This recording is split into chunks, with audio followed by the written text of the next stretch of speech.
What's up, guys, and welcome back to another episode of Reffing with the Settlers. Today, we're going to review a U11 Boys game that was played in the middle of May between Roseville Premier, who were in the black uniforms, and Rayaditos, who were playing in the orange uniforms. An interesting point on this game is this is the same Roseville team that appeared in our very first game review. I think it was episode 2, where Katie was the center referee, and the coach and the spectators were rather irresponsible to her. So let's watch and see if they've improved any or we see any difference in this game.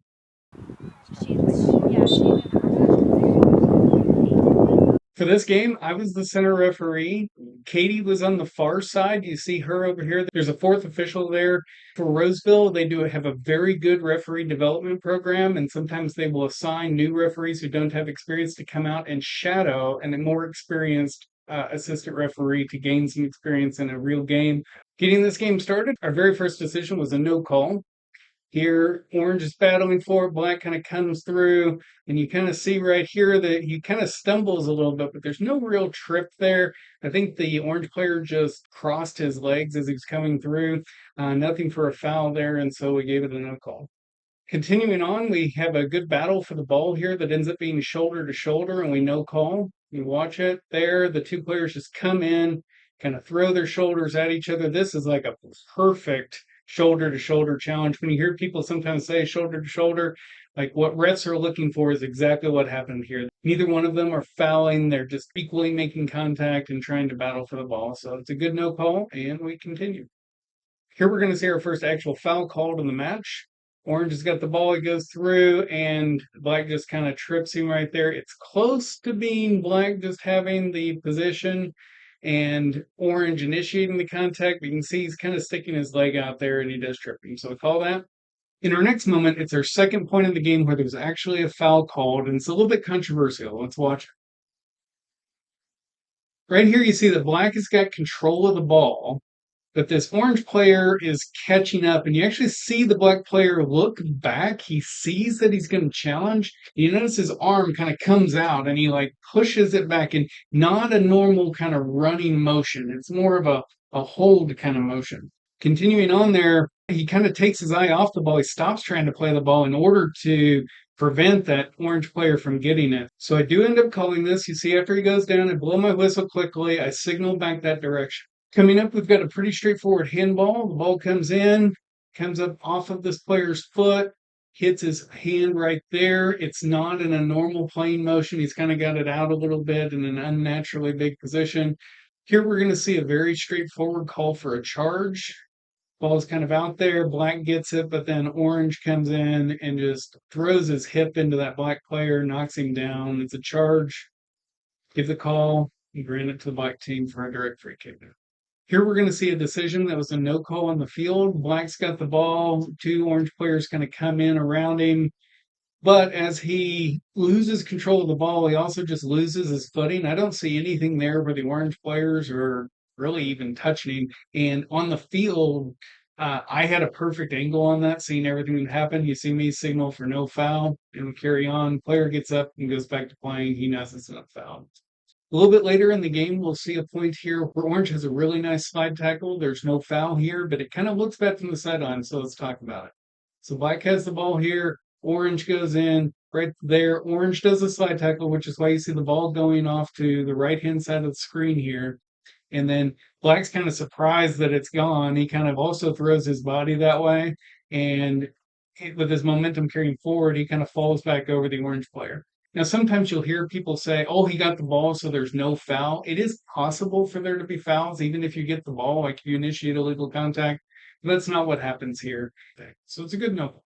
With the game carrying on, we have a decision here for a trip and an advantage decision. Here we got black running with the ball. He ends up getting tripped from behind right there. You can see me. I clearly see it. I put my hand up to my mouth, but I wait a half a second to look to see what might happen. And I'm looking out ahead and I see there's three defenders there. Now, what I don't see is this player over here on the left with a good sprint going and the possible pass here. So I actually do blow the whistle. This ball comes through and it goes straight to him. So they might have had a breakaway. What I also want to highlight is let's listen to the audio here and when I blow my whistle. So I blow my whistle right there before this player even kicks the ball. So he's actually looking here. He's got 4 defenders in his way, which is why I go ahead and blow it. And as the ball goes through, you actually see these players stop playing, and that ball goes within 1 yard of this player. I think that player clearly stops that ball, and that breakaway would have never happened had I not blown the whistle. So I think it's a good call for the trip. I think it's also a good point of looking for the advantage, but also it was 1 on kind of 4 or 2 on 4 at that moment. So I think it's good to stop it there. And Our next decision point was one that I called, and it was offside. So right here is the moment of decision, and at this point, you can see an orange player, and they're at around the top of the arc, right around right there. But there's a black player that's maybe like a few feet below the top of the arc. I currently am on the line and in the perfect position. So I can clearly see that those two players are offside. So right there, the player gets the ball. so let's listen to our audio. Remember, this is the same team and coach that we had some problems with in our very first game review when Katie was the center referee. We got to see the last one in the back. He's in the goal box. So you can hear him say, well, don't forget about the player in the goal box. But when the ball was kicked, that player wasn't in the goal box and his player was offside. So that comment is completely irrelevant. And you're perfectly in line with their second to last defender. I don't know what he's talking about a player back in the box, but if he means that player was off to the left, you were exactly on that player's line. And as we see in the video, the attacker who got the ball was closer than that player, right? So, like, what he's arguing there, I have no idea. Our next moment here is one that has one of the special rules for younger players. In this particular league, the U11 age group, you're not allowed to do headers or at least intentional headers. And so we're going to see here, right there, the orange player kicks the ball up. It goes straight into the head of this black player. But you see, he's actually trying to get his head back and out of the way. He was not expecting that. He wasn't trying to head it. So it's not an intentional header. It's definitely not a foul in this case, even though headers are not allowed. Not intentional. Good enough. Carrying on, we have a foul here for a handball. You see the ball come in here, and then as it goes up and over, you see that player's trying to get his arm out of the way. He's trying not to touch it, but in the process, he does make his body unnaturally bigger. The ball does bounce off his hand and fall down. So we go ahead and call that. As the game continues, we have some play going on the far side of the field. Right there, Black gets possession, but then just kind of falls down there, but he's tripped from the back. You see him go down. It's very hard to see from this camera angle, and the bodies are in the way, but you see I'm there in perfect position to see it. It's a foul, and we give it to Black. Now, continuing with the theme of this game, we're going to see another handball. The ball's coming in there, it comes up. You see this black player come in. He's got his arm kind of out, making it unnaturally bigger, and it hits him right there. Now, the laws of the game define the handball as anything below the armpit. So the armpit is kind of the line, and you can see that's just below his armpit. It's not a handball by a lot. So we call that. Again, with this team, we seem to get a lot of noise from the sideline. So let's listen to the audio here. Come on. Here you go. Oh, come on. They're starting to get frustrated. That seems to be something we hear from this team every time we referee them. But I know that they don't understand that it's the handball even counts up here, but it's clearly a good call. Here we're going to see a call that was made on the field for a charge. Black has possession, is trying to get it up the field, and then Orange just kind of goes through him. Now, what I want to highlight is that Black there is trying to send the ball back to some of his teammates, and he whips his body. And here, Orange hasn't even touched him yet, and he's already going to fall down. This happens all the time in youth soccer.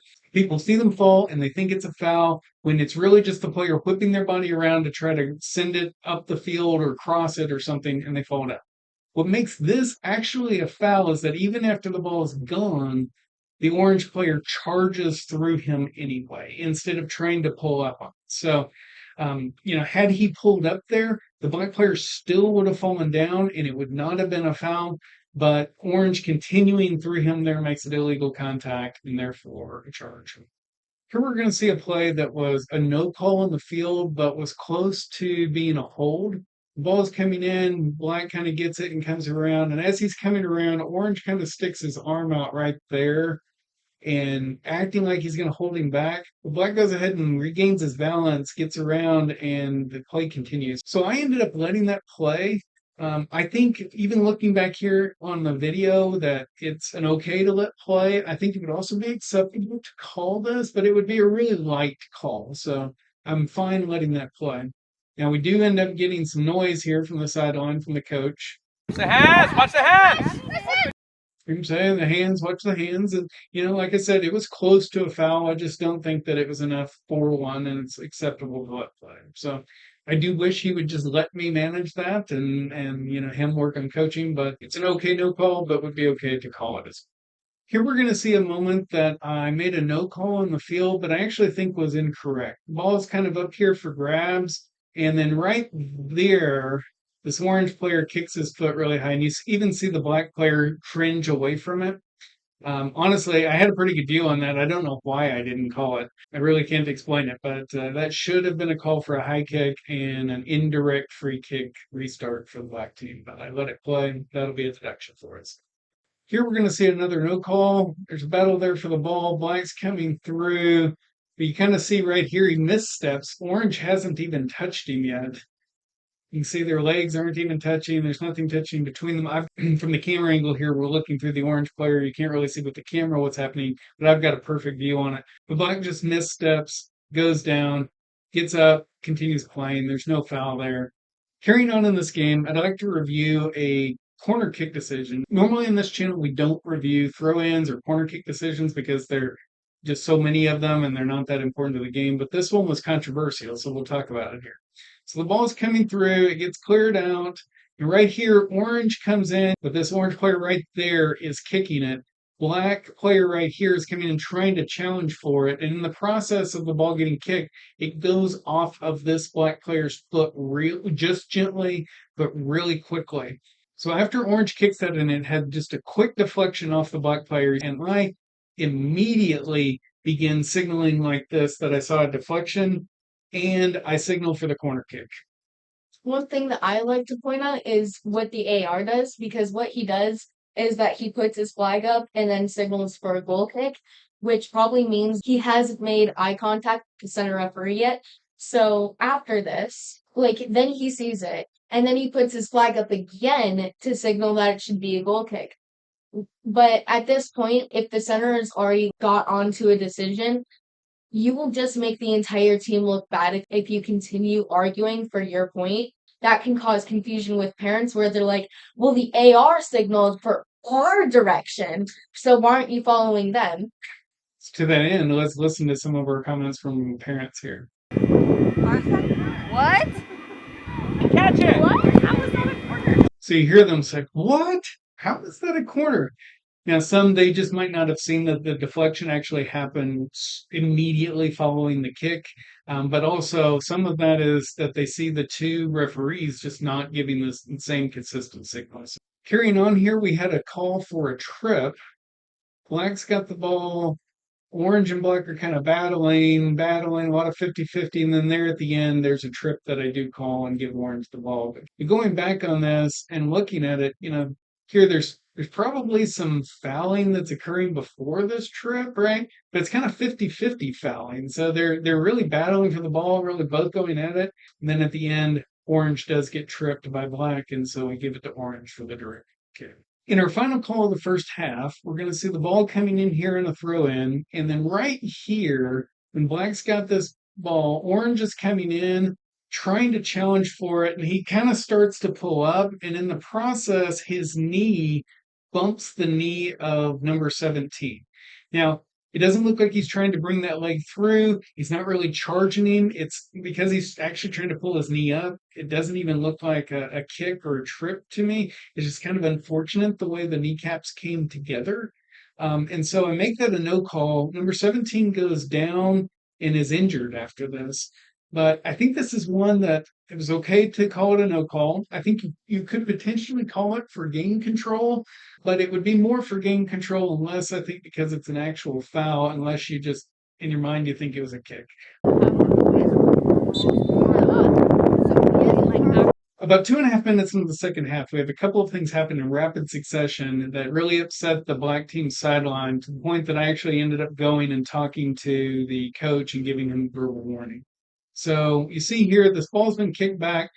Black is trying to run to get it, and there he's got full momentum running that direction, and he just kind of whips his body around to send the ball back to the left of the screen here. And in the process, he falls down. That orange player is nowhere near him. Let's go back here. I'm looking at that. They're maybe half a yard apart or so. There's zero contact between them. And just his momentum carries him down. Now he falls very dramatically. See his legs kick way up in the air. So I can understand why from the sidelines it looks like a foul, but there was no foul. There's zero contact. Now, as the play continues, you see the ball kind of bounce off the back of that orange player, and then orange gets right there. Very clearly a trip. Orange goes down. I call that. I grant the direction. And both of those are the correct calls. But you see me look back and look at the sideline, and I start running over to go talk to the coach. So let's listen to what was said here. Be down there with him. Oh, come on! Ball.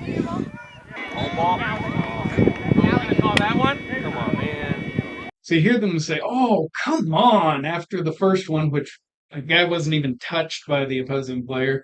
And then after the very clear trip, you say, "So now you're going to call that one?" Now, because of the wind noise, it doesn't sound as loud as it really was in the field, but I very clearly heard him on the far side of the field. So I go over, I talk to him, I give him the standard first verbal warning, which is, "Coach, your behavior is irresponsible, and I need it to stop."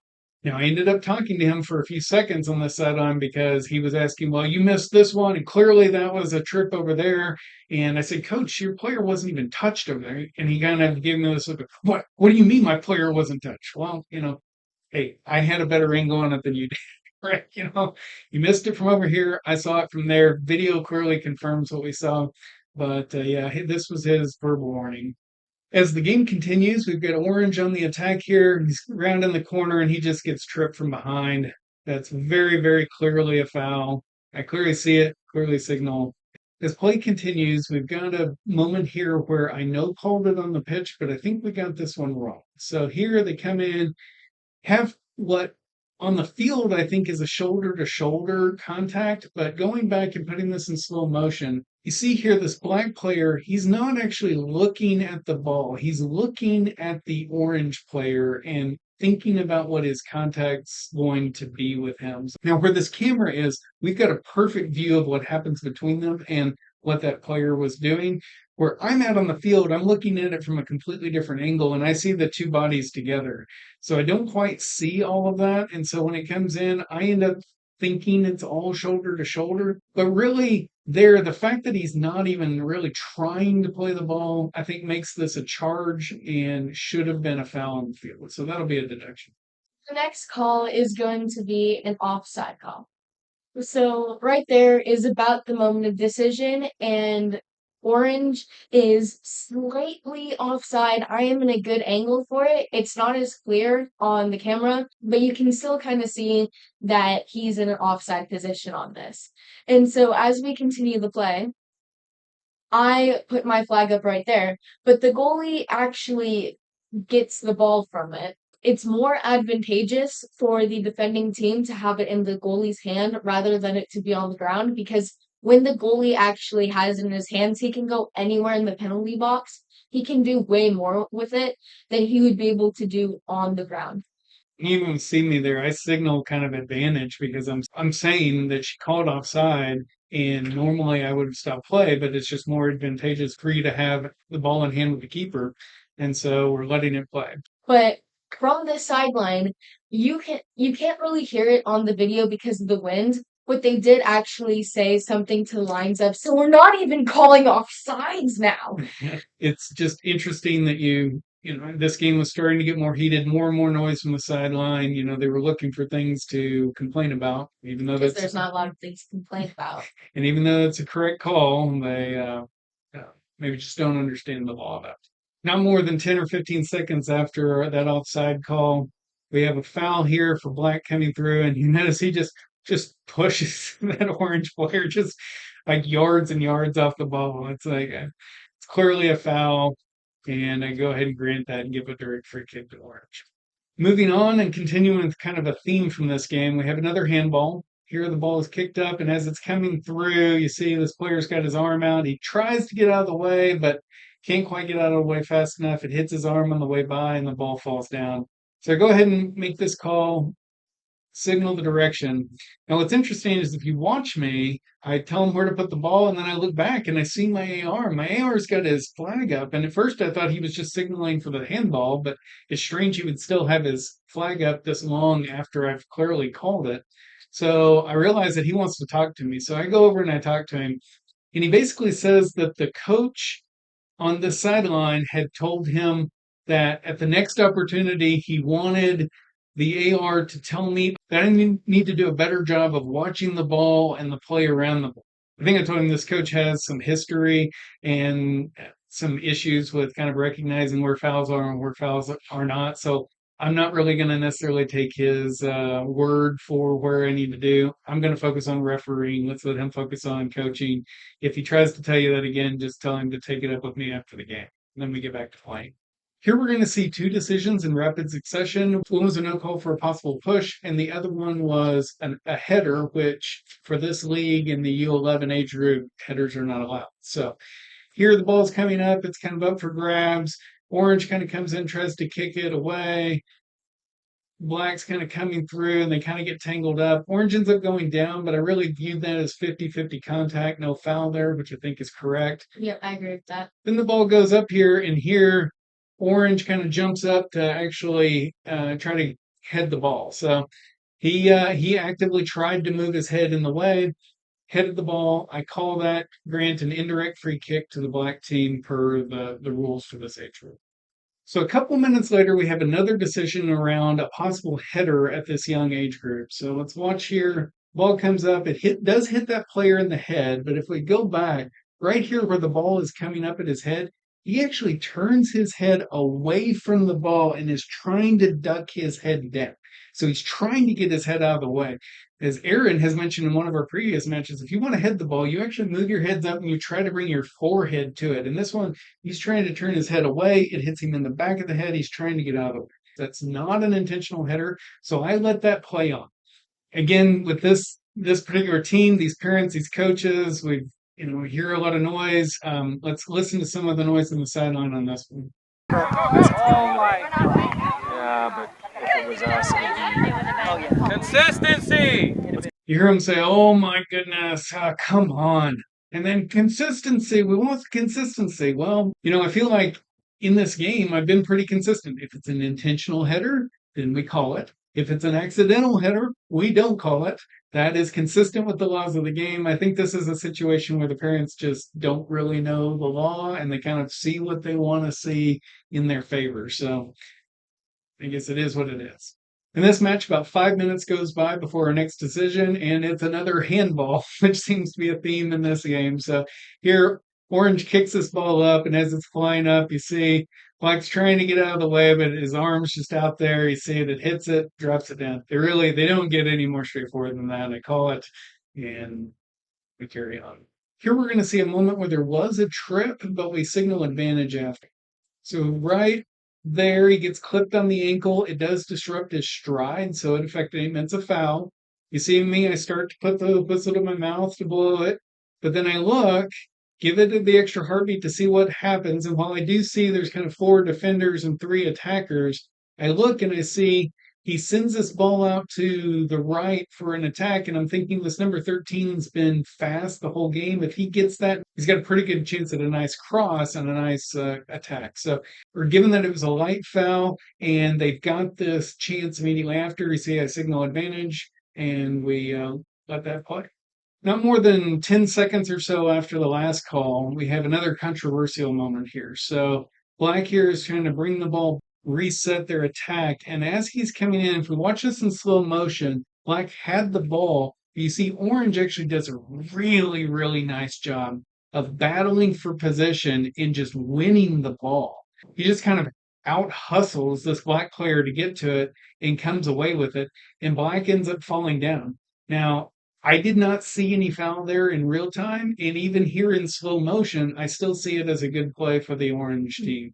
So I think it's a good no call, but it looks dramatic from the sideline. This play continues until it goes out of bounds, and you don't really get it on camera, but I end up blowing the whistle, and I see that my AR actually has his flag up, so I go over and talk to him. He was trying to signal to me that he thought it was a foul. I thought I had a good angle on it. I didn't see a foul. Even with the benefit of video here in slow motion, I still don't think it's a foul. I end up just telling the AR, no, I'm going to stick with the original no call, and we're going to restart down there. So this is just another one where the sideline's upset about how they see it. And, if you're watching that and you're really biased, you see that as a foul. But, from an unbiased perspective, it's a good clean ball.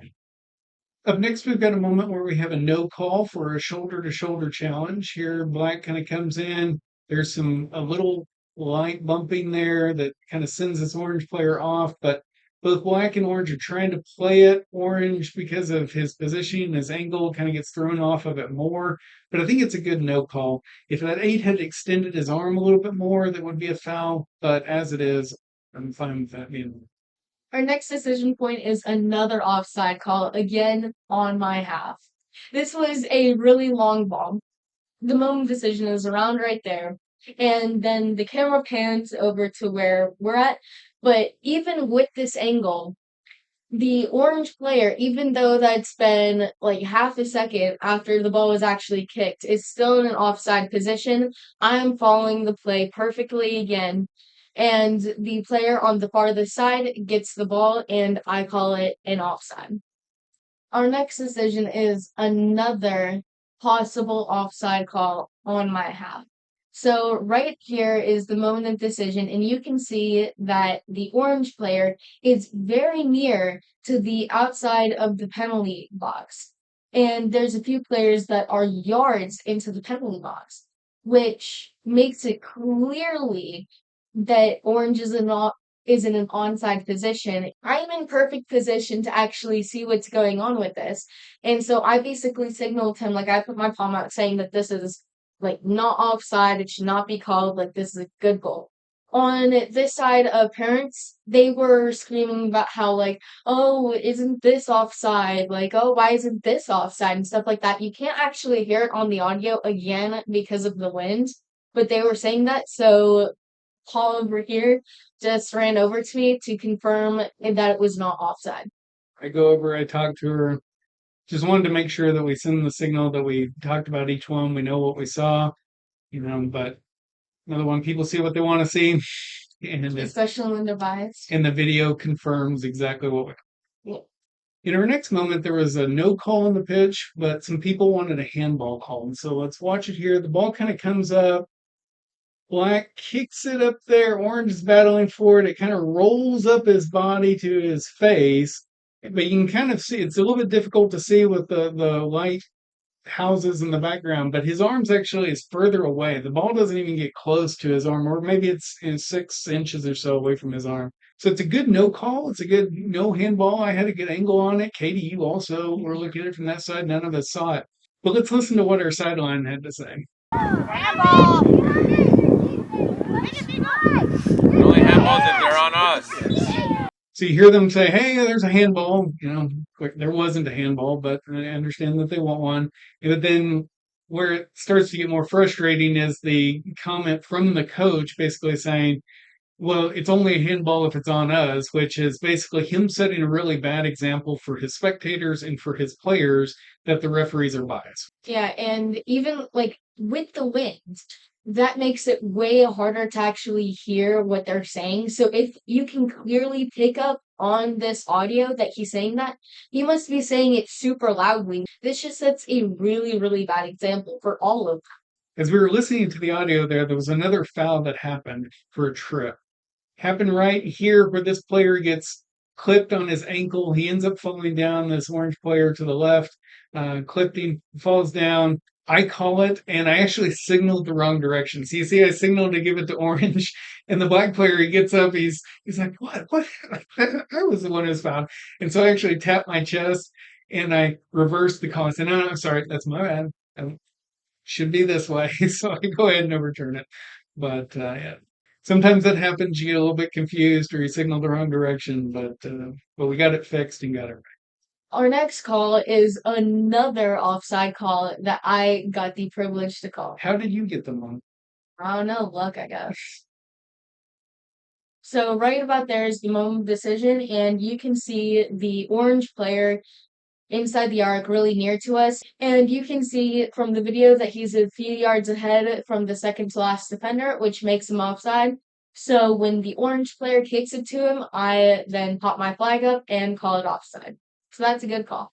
Here we're going to see a handball inside of the penalty area that results in a penalty kick. It's really obscured by the video, but we'll do the best we can here. It's from a corner. The ball kind of comes down right there. Orange kicks it up.